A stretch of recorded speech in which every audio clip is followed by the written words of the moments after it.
நான் ஒரு ரெஸ்டாரண்ட்டுக்கு ரெகுலராக போயிட்டு இருப்பேன். அங்கே பிரியாணி ரொம்ப ஃபேமஸ். திடீர்னு பிரியாணியோட டேஸ்ட் மாறிடுச்சு. தக்காளி சோறு மாதிரி இருந்துச்சு. என்னன்னு போய் கேட்டதுக்கு அவங்க சொன்னாங்க மாஸ்டர் மாறிட்டாருன்னாங்க. அப்போ மாஸ்டர் மாறினா டெலிவரபிள்ஸ் மாறிடுது.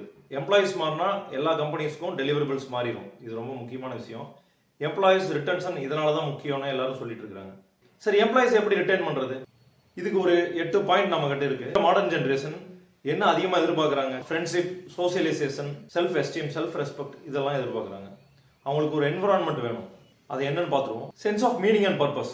பயனுள்ள வாழ்க்கை நம்ம வாழ்றோமா அப்படிங்கிறது தான் sense of meaning and purpose. ஒரு ஆர்கனைசேஷன், ஒரு பிஸ்னஸ் இந்த சொசைட்டியில் என்ன இம்பாக்ட் பண்ணுது அப்படிங்கிறத அந்த எம்ப்ளாயிஸ்க்கு புரிய வச்சிடணும். இந்த எம்ப்ளாயிஸ் அதை புரிஞ்சுக்கிட்டாங்கன்னா நம்மளால இந்த சொசைட்டிக்கு பயன் இருக்குன்னு நினைப்பாங்க. அதன் மூலமாக அவங்களுக்கு sense of meaning and purpose உருவாகும். அடுத்தது கெரியர் அட்வான்ஸ்மெண்ட். கெரியர் அட்வான்ஸ்மெண்ட்டுக்கு நம்ம அவங்கள தொடர்ந்து ட்ரெயின் பண்ணிகிட்டே இருக்கணும், அவங்கள கைட் பண்ணிகிட்டே இருக்கணும். அப்போ அவங்களுக்கு நம்ம இந்த கம்பெனியில் கண்டினியூ பண்ணுறதுனால நம்ம கெரியரில் முன்னேறுவோம் அப்படிங்கிற நம்பிக்கை வரும். அதுக்கு அடுத்தது ஒர்க் என்வரான்மெண்ட் அண்ட் கல்ச்சர். அதுக்கு ஒரு டைவர்சிஃபைடு ஒர்க் என்வரான்மெண்ட், ஒரு ஃபன் கல்ச்சர் கிரியேட் பண்ணணும்.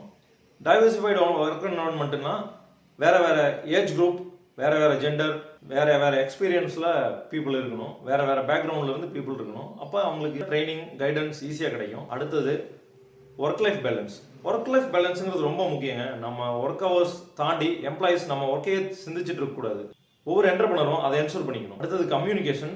கிளியர் கம்யூனிகேஷன் இருக்கணும். நம்ம என்ன எக்ஸ்பெக்ட் பண்ணுறோம், அவங்க என்ன ரிசல்ட் ப்ரொடியூஸ் பண்ணணும், அவங்களோட டெலிவரபிள்ஸ் என்ன அப்படிங்கிறது கிளியராக இருந்ததுனாவே 80% ப்ராப்ளம் சால்வ்டு. சூப்பராக ஒர்க் பண்ணுவாங்க, கரெக்டாக டெலிவர் பண்ணிடுவாங்க. அதுக்கு அடுத்தது எம்ப்ளாயி என்கேஜ்மெண்ட்டும் இன்வால்மெண்ட்டும். அவங்க எந்த அளவுக்கு அவங்கள என்கேஜாக வச்சுருக்கிறோம், இன்வால்வ் பண்ணுறோம் அப்படிங்கிறது ரொம்ப முக்கியம். கரெக்டான ட்ரைனிங் கொடுக்கணும், ஃபாலோஅப்ஸ் பண்ணணும், ஃபீட்பேக் கொடுக்கணும். இதன் மூலமாக எம்ப்ளாயிஸை என்கேஜாக வச்சுருக்கலாம், இன்வால்வ்டாக வச்சுருக்கலாம். அதுக்கு அடுத்தது அவங்களுக்கு தேவையான டெக்னாலஜிக்கல் ரிசோர்ஸஸ் கரெக்டாக கொடுக்கணும். எல்லாத்தையும் தாண்டி நம்ம லீடர்ஷிப் மூலமாக எம்ப்ளாயிஸை இன்ஸ்பயர் பண்ணணும். நம்ம யாருக்கிட்ட வேலை செய்கிறோங்கிற சென்ஸ் அவங்களுக்கு ரொம்ப முக்கியம். அது பெரிய ஒரு செல்ஃப் எஸ்டீம் கொடுக்கும். இது எல்லாத்தையும் ஃபர்தராக டீட்டெயிலாக பார்ப்போம். சொல்லி அடிங்க, சூப்பராக பிஸ்னஸ் பண்ணுங்கள். வாழ்த்துக்கள்.